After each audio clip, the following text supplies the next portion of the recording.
Welcome to our deep dive. Today, we're going to be exploring something really fascinating, how the ancient wisdom of Buddhism intersects with modern psychotherapy. Mm. Our guide for this exploration is Bruce Tift's book, Already Free. And, you might be thinking, can these two worlds even meet? Buddhism and psychotherapy. Right. And that's exactly the point that Tift tackles in this book. What I find so refreshing about Tift's approach is that he doesn't try to force these two traditions into some kind of grand unified theory. Right. Instead, he really encourages this more playful kind of exploration. It's not about finding definitive answers. Mm-hmm. It's about looking at the strengths and limitations of each path and seeing what emerges from that dialogue. I love that. It's like having two different sets of tools, right? Mm-hmm. One for understanding the mind and another for understanding maybe our deeper sense of self. Yeah. But this idea that Buddhism and psychotherapy can't be fully reconciled, that's where things get really interesting to me. Yeah. Why is that tension so important? Well, Tift believes that this inherent tension is actually where the magic happens. Okay. He compares it to a beach vacation. So? Sometimes you're swimming, sometimes you're sunbathing, sometimes you're building sandcastles. I like that analogy. Each activity brings its own kind of enjoyment. Oh, right.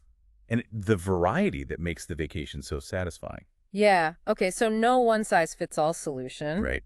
But then how do we even begin to approach this idea of freedom? Because, it's this elusive thing we all seem to be searching for. Absolutely. Yeah. And Tift introduces this concept called the Fruitional view, which I think might really shift your perspective on what freedom actually means. Okay. In Buddhism, the Fruitional view suggests that freedom is not something that you achieve in the future. Mm-hmm.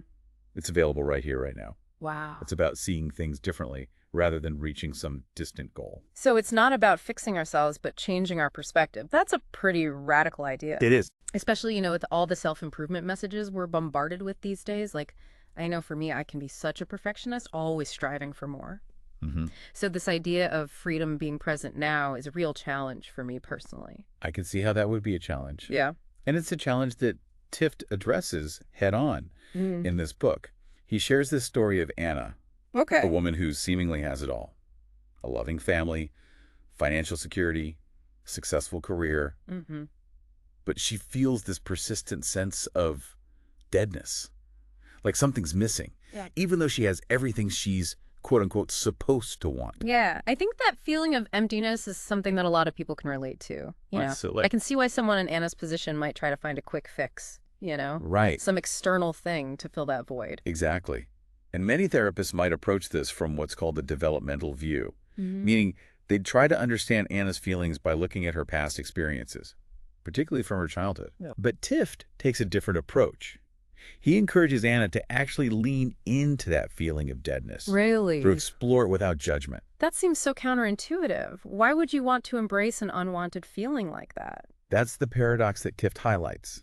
By accepting and exploring this unwanted feeling instead of fighting it, Anna actually starts to feel lighter and more alive. Wow. It's this unexpected outcome that can be a real aha moment for people. Okay, I'm starting to see how shifting our perspective can really change our experience. So for you listening, think about this. What feelings are you resisting? Could accepting them, even embracing them, actually be the key to feeling more free? It's a powerful question to consider. And this leads us to another key theme in Tift's book, the idea of embracing the unwanted. Okay. He challenges us to turn towards those parts of ourselves that we'd rather keep hidden, those neglected or disowned aspects of our being. So we're talking about facing our fears, anxieties, the stuff we usually try to run from? Yes. That honestly doesn't sound very appealing. It does sound daunting, doesn't it? Yeah. But Tift argues that these unwanted parts hold the key to becoming whole. Using the example of Darren, a man who's struggling with commitment issues. Okay. And Tift connects this back to Darren's childhood experiences and how certain behaviors that helped him survive as a child are now creating obstacles in his adult relationships. Oh, so these coping mechanisms that once served a purpose are now holding him back. Exactly. That makes sense. But how do we even begin to understand these patterns and how they're affecting us? This is where the developmental view comes into play. It helps us understand how our early experiences, especially within our families, shape our adult lives. Tift calls these ingrained patterns developmental strategies. Okay. They helped us navigate difficult situations as children, but they can become limitations as adults. So by understanding the origins of these patterns, we can start to change them. Exactly. And perhaps more importantly, understanding those origins allows us to view these patterns with compassion rather than judgment. That's a really important point. So for you listening, what are you avoiding? Could understanding its roots help you move towards greater freedom? It's a question worth pondering. It is. And this exploration of how we resist our own experience leads us to Tift's framework of fundamental aggression. Fundamental aggression. I have to admit, that sounds a bit intimidating. Yeah. Is this about getting angry? It's actually much more nuanced than that. It's not just about anger. It's about how we push away parts of ourselves, even in subtle ways. It's about resisting the truth of our experience. Okay, so it's more about this internal struggle than outward aggression. Mm-hmm. How does Tift break down this concept? He outlines 3 types of fundamental aggression: positive, negative, and neutral. And he actually uses his own personal experiences to illustrate each type. Okay. For instance, he shares how he used to constantly tell himself he was a failure, Oh, wow. which led to these intense feelings of shame and self-doubt. This is an example of negative aggression. So even seemingly positive self-talk, like striving for perfection, can actually be a form of aggression towards ourselves. Exactly. Because in that striving for perfection, we're rejecting our present experience. We're saying, I'm not good enough as I am. I never thought of it that way. And then there's neutral aggression, Yeah. which can be the trickiest to recognize. Mm-hmm. It often shows up as emotional numbness, a kind of disengagement from life. So it's not always about, fiery emotions. It can be about that quiet withdrawal, that feeling of not being fully present. Exactly. And Tift stresses that all 3 types of aggression ultimately disconnect us from ourselves, fragmenting our experience. Mm-hmm. So I'm curious, listener, which type resonates most with you? Definitely something to reflect on. And speaking of reconnecting with ourselves, Tift takes us on a deep dive into the power of embodiment. This idea of returning to our senses, to the felt experience of being in our bodies, really stood out to me. Right. Thinking it's something we often overlook in our busy, head-centric lives. Absolutely. And Tift makes this bold statement. Disembodiment is a requirement for neurosis. He argues that we leave our bodies to avoid intensity, seeking refuge in those familiar mental dramas. That's a powerful image. So we're basically trying to escape the fullness of life by disconnecting from our physical sensations. In a way, yes. It makes you wonder what we're missing out on when we're stuck in our heads all the time. What wisdom is our body trying to tell us? That's the beauty of embodiment. It's like opening up a whole new channel of communication with yourself. Mm-hmm. Think of it this way. Your body keeps score, Yeah. even when your mind tries to ignore the emotional toll of your experiences. Wow. That's such a great way to put it. So how do we start tuning into those sensations, those messages our body is sending? Tift provides some really practical exercises in his book. He suggests finding a quiet place, getting comfortable, and simply noticing the sensations present in your body. Mm-hmm. It's like a mini meditation, a way of grounding yourself in the present moment. This idea of getting back into our bodies is fascinating. But before we dive deeper into that, let's take a moment to gather our thoughts. We'll be right back to continue our exploration of Bruce Tift's Already Free. Welcome back to our deep dive into Already Free. Mm-hmm. Before the break, we were talking about this idea of getting back into our bodies. Yeah. And how that ties into Bruce Tift's concept of fundamental aggression. Right. It's not just about anger, but about the ways we resist our experience. Right. And I'm really starting to grasp how these seemingly disparate ideas connect. Yeah. We talked about the developmental view and how our early experiences shape our adult lives. Right. It makes me think about how we might unconsciously carry those old coping mechanisms into our present relationships. Absolutely. That's a great observation. Yeah. And it leads us to another really helpful framework that Tift provides. Okay. He talks about 3 levels of struggle. The content level, the process level, and the basic level. Okay. And he uses this analogy of a house to illustrate these levels. So imagine you're living in a perfectly functional house. It meets your basic needs, Yeah. but maybe it's not the most stylish or up-to-date. Right. You might choose to renovate.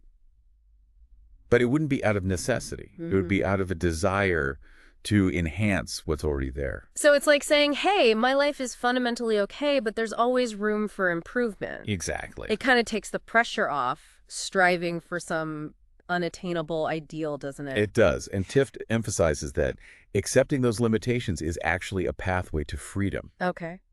But let's unpack these 3 levels of struggle that he talks about. Okay. The content level is where most of us get stuck.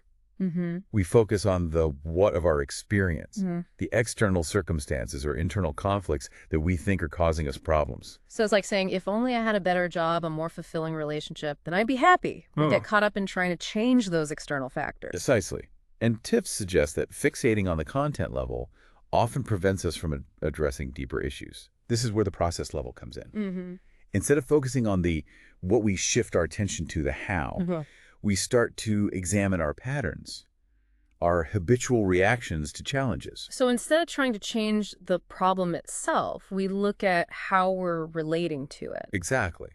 It's about becoming aware of those unconscious patterns, those defense mechanisms that we developed earlier in life. We start to see how those old coping strategies might actually be contributing to our current struggles. Right. It's almost like those patterns become so ingrained we don't even realize they're running the show. They do. But how do we become aware of them? It seems so subtle. That's where mindfulness comes in. Tift emphasizes the importance of paying attention to our thoughts, feelings, and sensations without judgment.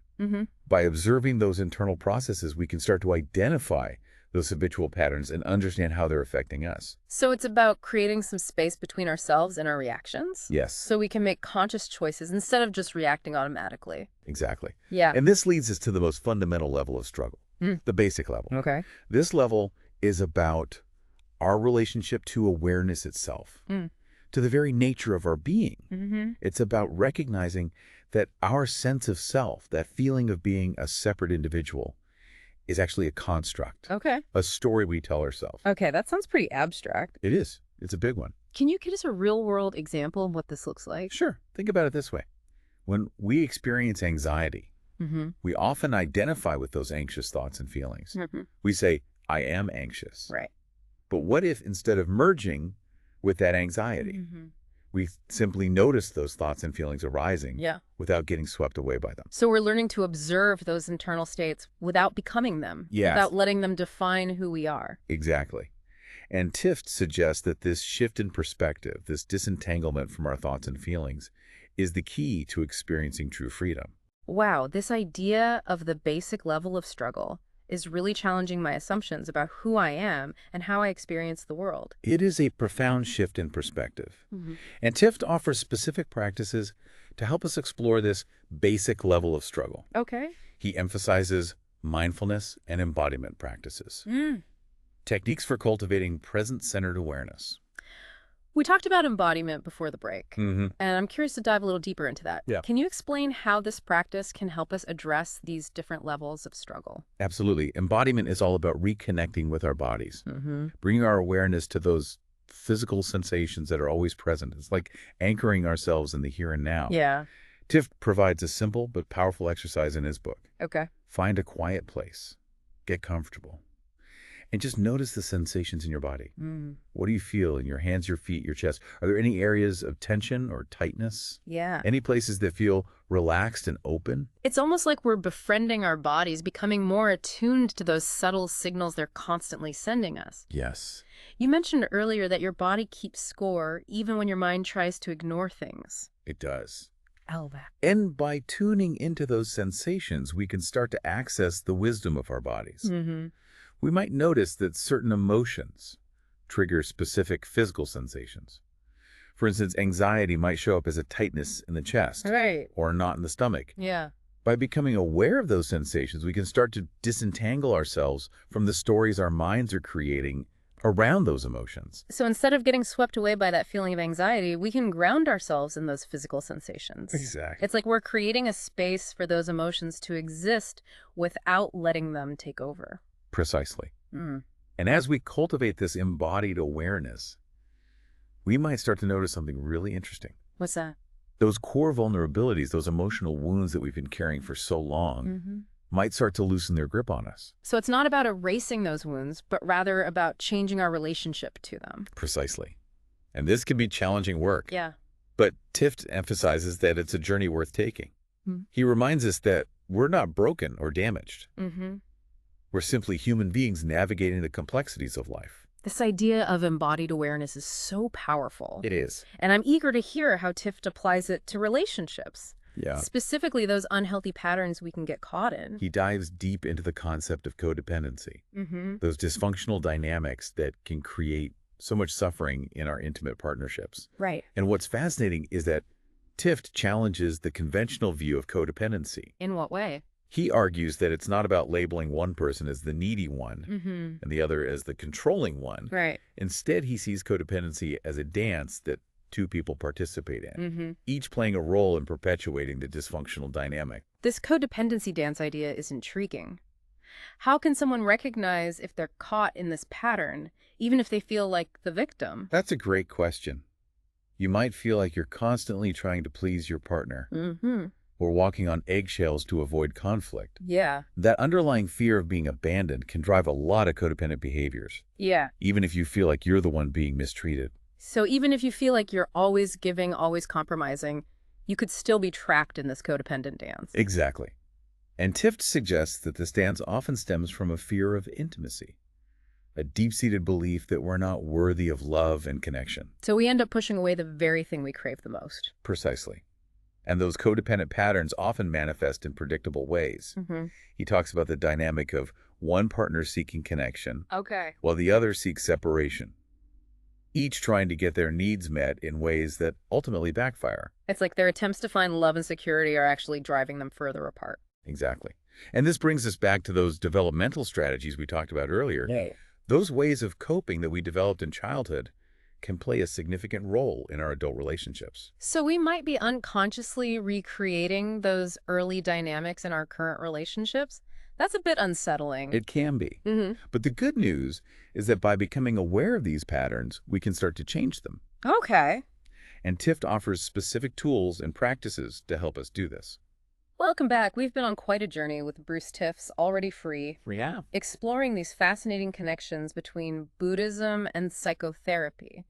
And one theme keeps coming up for me, this idea of acceptance. It seems counterintuitive. Like, why would we accept things that cause us pain or discomfort? It does seem counterintuitive, doesn't it? Yeah. Especially in a culture that emphasizes, fixing problems, striving for more, constantly trying to improve ourselves. Right. But Tift suggests that true freedom comes from accepting the totality of our experience, including those messy, uncomfortable parts that we often try to avoid. So instead of fighting against those difficult emotions, we're learning to create space for them. Exactly. It's not about, resigning ourselves to suffering, but rather about acknowledging that those difficult emotions are part of the human experience. Think of it like this. You can't have sunshine without rain, right? Right. They're both essential parts of a balanced ecosystem. Yeah. And it's the same with our emotions. We need the full spectrum, the light and the shadow, to truly thrive. That makes sense. But how do we actually do that? Like, how do we shift from resisting those unwanted feelings to accepting them? This idea of embodied awareness we keep coming back to. How does that play a role? Embodiment is a powerful tool for cultivating acceptance because it helps us connect with our experience on a physical level. Remember we talked about how our bodies keep score even when our minds try to ignore things? Yeah. Well, by paying attention to those physical sensations that accompany our emotions, we can start to befriend those feelings rather than fearing them. It's almost like we're learning a new language, the language of our bodies. And that allows us to communicate with those parts of ourselves we've been trying to silence. I love that analogy. It's like we're opening up a dialogue with those parts of ourselves we've been at war with. And that's where the healing begins. In that space of compassion and awareness. So we're not trying to get rid of those uncomfortable feelings, but rather learning to be present with them. Precisely. And as we develop this capacity for presence, we might notice those core vulnerabilities, those old wounds we've been carrying, start to soften. They don't disappear, but they lose their grip on us. This makes me think about those codependent patterns we discussed earlier, how those old wounds can play out in our relationships. Yes, those codependent patterns are often rooted in a fear of intimacy, a belief that we're not worthy of love and connection. Right. So we develop these elaborate strategies to protect ourselves from vulnerability. And as you said before, it's not about blaming one person or labeling them as the needy one or the controlling one, but rather recognizing that both partners are participating in this dysfunctional dance. Exactly. It's like a tango, each partner playing a specific role, reacting to the other's movements. Right. And those movements are often dictated by those unconscious fears and beliefs we've been carrying since childhood. So how do we break free from this codependent dance? It seems like it would require a major shift in perspective, a willingness to really look at those deep-seated patterns. It does. And Tift offers specific guidance on how to do this. Okay. He emphasizes the importance of becoming aware of those codependent patterns, of understanding how they're operating in our relationships. Yeah. And then the key is to start making conscious choices, to step out of those automatic reactions and choose a different way of being. So it's about interrupting those old patterns. Yes. And creating new, healthier ways of relating. Exactly. And this is where those tools we've been talking about come. Mindfulness, embodiment, compassionate awareness. These practices can help us create the space we need to make those conscious choices. Yeah. To step out of that codependent dance. So it's about becoming more aware of our thoughts, feelings, and bodily sensations, and then learning to respond to them in a skillful way, Yes. rather than reacting habitually. Exactly. And remember, this is a journey, not a destination. Right. There will be setbacks. There will be times when we fall back into those old patterns. But the key is to keep practicing, to keep cultivating those skills of awareness and compassion. It's like we're learning to dance to a different tune, a more harmonious melody. I love that. It's Yeah. about finding that rhythm of connection and separateness, Yeah. of giving and receiving that allows both partners to thrive. This has been such an insightful exploration of Bruce Tift's work. It has. And one thing I keep coming back to is his message of discard nothing, appreciate everything. It's so simple, yet profound. It is. It reminds me that freedom isn't about achieving some perfect state, Right. but rather about embracing the wholeness of our experience, the light and the shadow, the joy and the sorrow. Beautifully said.